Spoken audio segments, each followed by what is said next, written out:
Hello friends, welcome back. Last time we conquered the smelter demon, and this time we have a couple of errands to run before we get any further in Iron Keep. First of all, we have a very important delivery to make. Last time we picked up the dull ember, and this guy wants it. Flame, I smell flame upon you. I'm Macduff the blacksmith. All I want is a little flame. So, hand that ember to me. Right now, you imbecile. Rude. What a marvelous ember. You've got stones, I pray. Give me stones, and I'll fortify your gear. Well, that's a little unfortunately phrased. However, Macduff the blacksmith has a wide variety of wares on sale that are very useful to us. In particular, I'm very fond of the Royal Kite Shield. It's lightweight, has a low strength requirement, and has 100% physical damage reduction.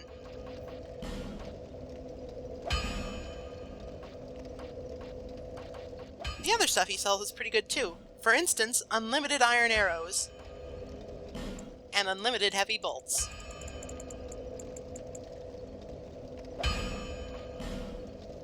It's nice to not have to always fall back to wooden bolts, and perhaps most importantly, Macduff sells unlimited large titanite shards, albeit for a kind of steep price. Flame, dear flame, I give you my all, and you wavered and faltered. From the start of time, Flame allowed man to flourish, and even now he devises new fiery arts, but his reason makes him doubt Flame.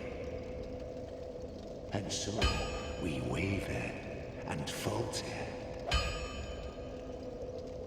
The power of Flame, power of the gods. In the end, it is all beyond our reach. And so, Flame allures us, and we attempt to harness its power. Flame, dear Flame. Flame, dear Flame, I give you my all.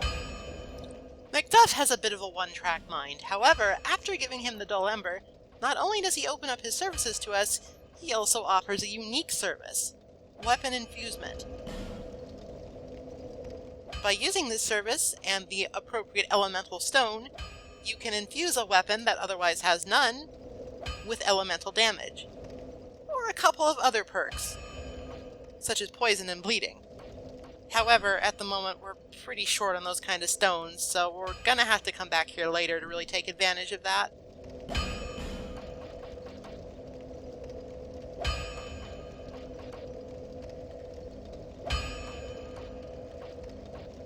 With a now unlimited amount of large titanite shards at our disposal, it's sort of difficult to actually decide what to upgrade because there's so many choices.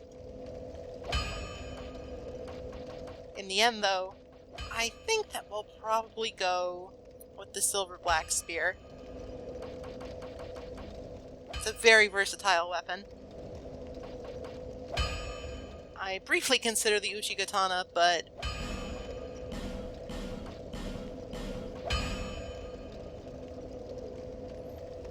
we could upgrade it further with our chunks, but plus 6 is probably sufficient, and chunks are still rare. So, as Kolan suggested, let's use them with great thrift.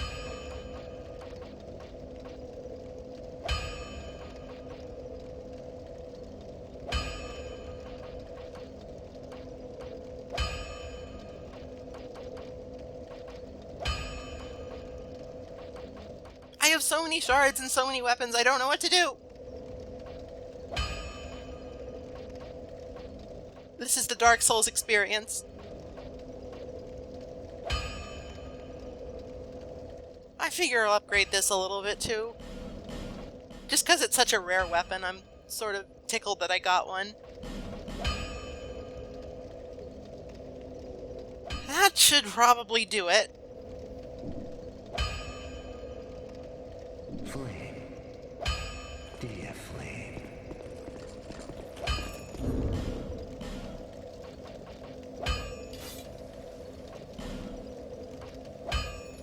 Going to go ahead and replace our bizarre pig shield with a shield that actually works, the Royal Kite Shield. I actually can't decide between the Drang Lake and Royal Kite Shield. I was comparing their stats. I think that the Royal Kite Shield overall has slightly better resistances, but it has a little bit less stability. Now, as we progress through this next area of Iron Keep, there are a couple of items that I want to drop for me.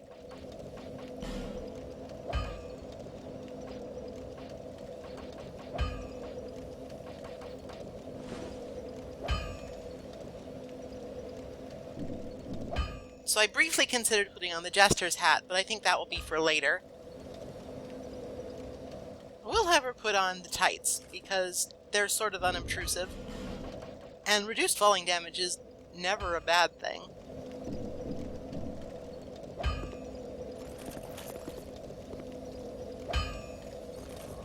Thus concludes our business with Macduff the blacksmith.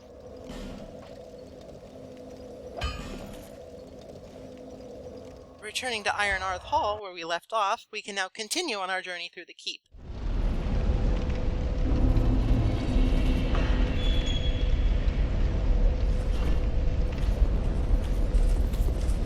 This door serves as a handy shortcut to where the path through the smelter would have taken us. Like I mentioned earlier, the smelter demon is actually an entirely optional fight. It's just fairly lucrative if you do it.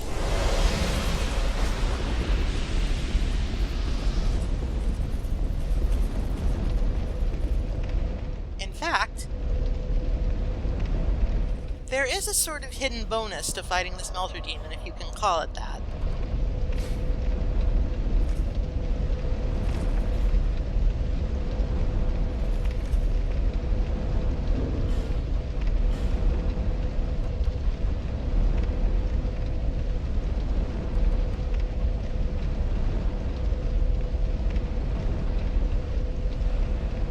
As you might have gathered, it's a fight of some sort, so I'm going through my rings to make sure that I'm optimally equipped. If you revisit his arena, an old friend will pop up from out of the ground. Now, whether or not this is the same pursuer as before, I don't know. It probably isn't. Regardless of his identity, this pursuer is a great deal stronger than the first one we fought. It has a lot more health, does more damage, and, well, that's about it. Nothing else is different.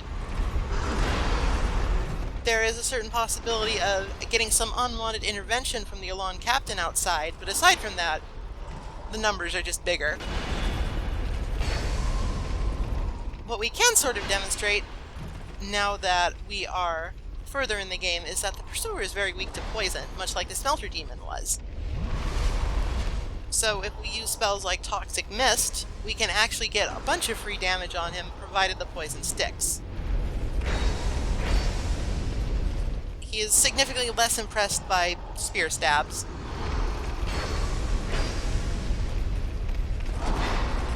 I don't want to classify this fight as hard, but it sort of fucks me up.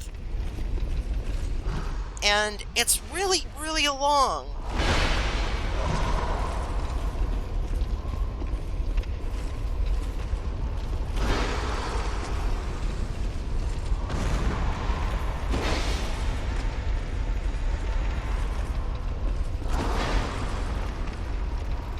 There's not all that much to say about it, really. It's just the pursuer that you fought way back when in the Forest of Fallen Giants, except he's beefier now.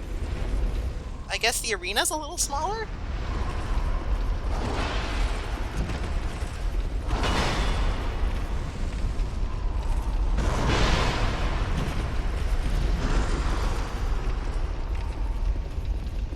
Poisoning him really is the way to go, in my opinion.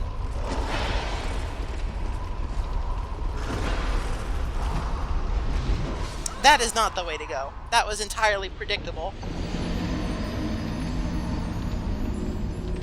And that's the problem with really long fights in this game. You make a single mistake. Well, not a single mistake. I made a lot of mistakes. But you make one big mistake, and all of your hard work is undone.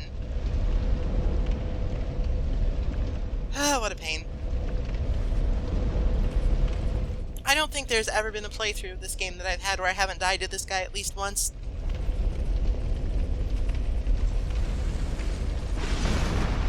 Now, he is vulnerable right as he's rising through the floor, so be sure to take advantage of that.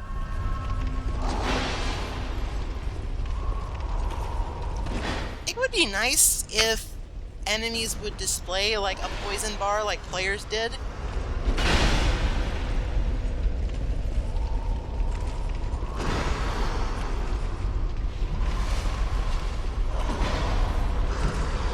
Just so you had a better idea of how much you needed to do. With stuff like poison arrows and poison throwing knives, you can sort of count it out for each individual enemy. Like, most enemies will take, I don't know, 3 poison arrows to poison, some will take 4, and you can sort of remember that. But how much time you need in a poison cloud is sort of a different beast. So it would be nice if they gave some sort of visual indicator of your poison progress.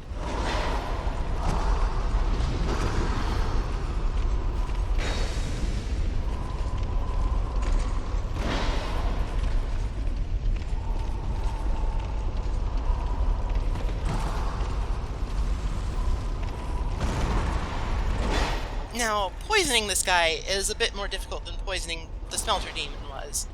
He's quite a bit more mobile. Best advice I can give is to simply put your cloud down and try to maneuver him back into it if he moves back out.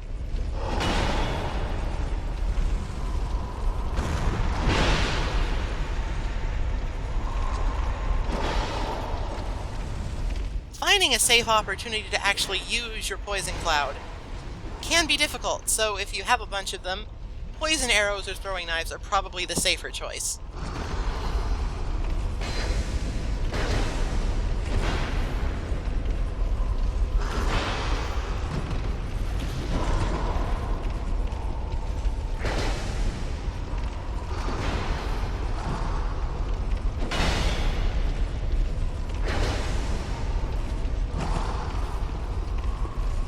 I don't necessarily mind refighting this guy because it's not an unfun fight, it's just I wish they had done a little bit more to change it up.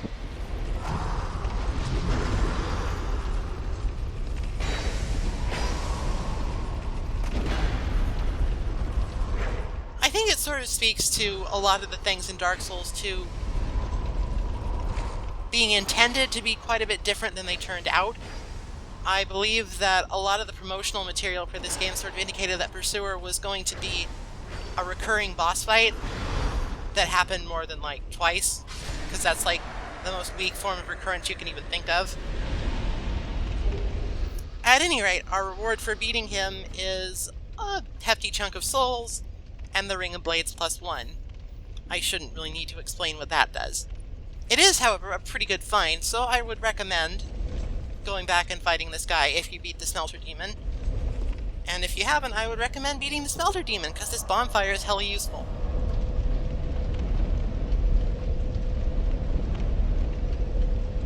Now then, to actually proceed, I decide to switch out one of my redundant poison clouds for Flash Sweat, because we'll need to do a bit more hot coal walking.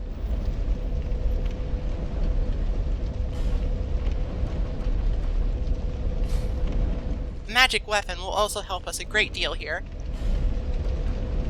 We need to switch back to the blacksmith's hammers because those ironclads up there are super weak to strike damage, but not so much to poking.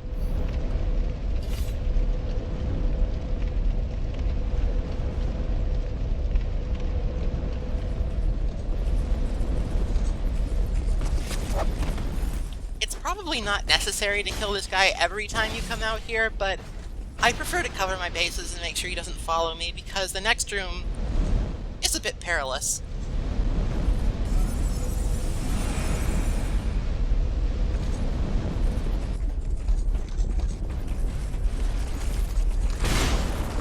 So, while one ironclad will immediately come out to fight you, The other one has a trick. He will pound the ground 3 times, unless he is interrupted, and when he pounds the ground the 3rd time, that sort of bent out of shape part of the bridge will actually collapse. So you'll need to jump over the gap. It's not a huge obstacle, but it's sort of a pain.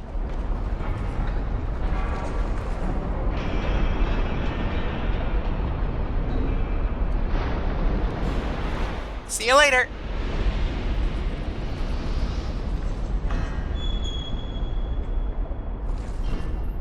Now this room is special. It has a lockstone device in it, which opens the way to a bonus area.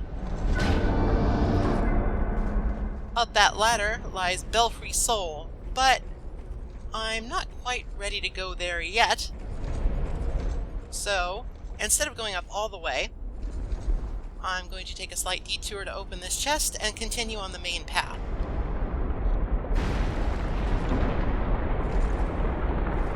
Our reward is a Thunder Quartz Ring +1.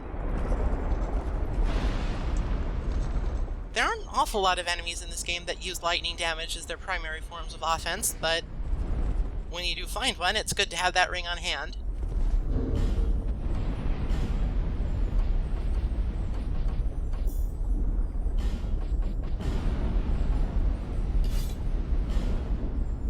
Now, I said that I wouldn't use this, but I make an exception for crystal lizards. I have found that this is far and away the most effective way at taking them out. And surprise, surprise, there's a crystal lizard up here. Just two-hand it, use the dash attack, and if you don't kill it outright, you'll probably kill it in 2 shots. You'll at least knock it over.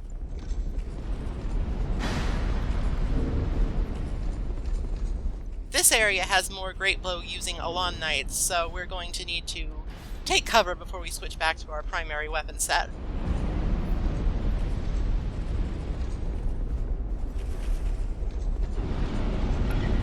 Now, this walkway is full of traps, as along with the fairly obvious bull statue shooting fire, you've also got a fairly dangerous proposition wherein you can take out an enemy for free, but there are costs to this. By eliminating so much room to maneuver, you are very much putting yourself at risk to getting knocked off by a great arrow.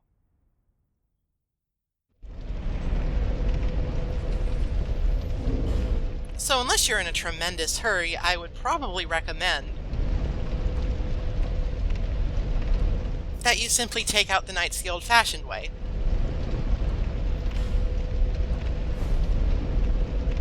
Now it's here I decide to equip more of the Jester set, because I really want some item find.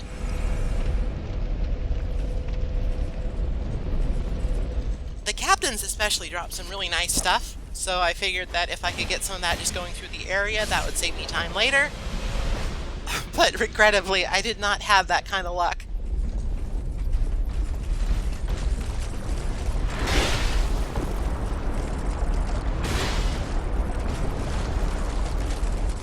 That was maybe a little dangerous.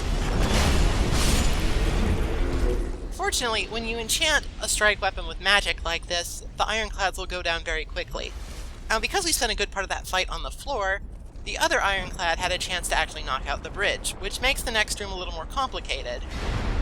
Because now you have to take out this guy while dealing with snipers.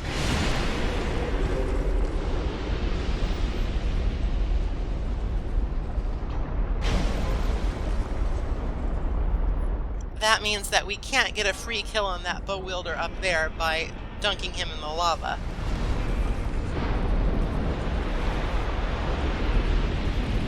It's not a huge deal, of course, but it's something to consider.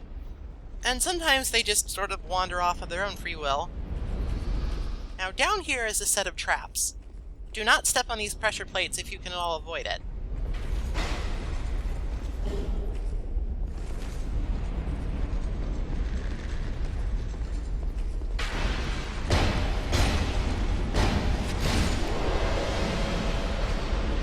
That knight captain guards the way to the next area of hot foot net, but We don't know where any water jars here are around here, so we're going to have to come back. Now, this last pressure plate up here, I do not know how to not trigger going back up the stairs. I've tried jumping over it, I've tried walking around it, no dice. So for better or for worse, that activates that sort of magma chute, and it creates a dangerous little river that you have to traverse. Walking on it will do a ton of damage, so you have to jump over it. Doing that for all three rivulets down there will make traversing that area really hard. So if you can all avoid it, don't step on them.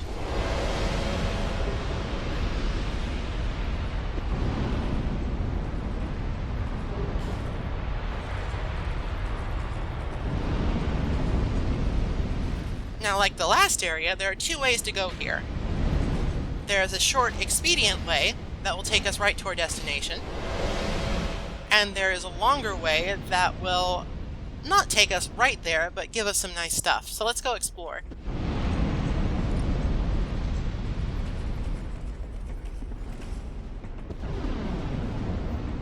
There's some water jars up here and a chest. Oh no, oh no, oh god.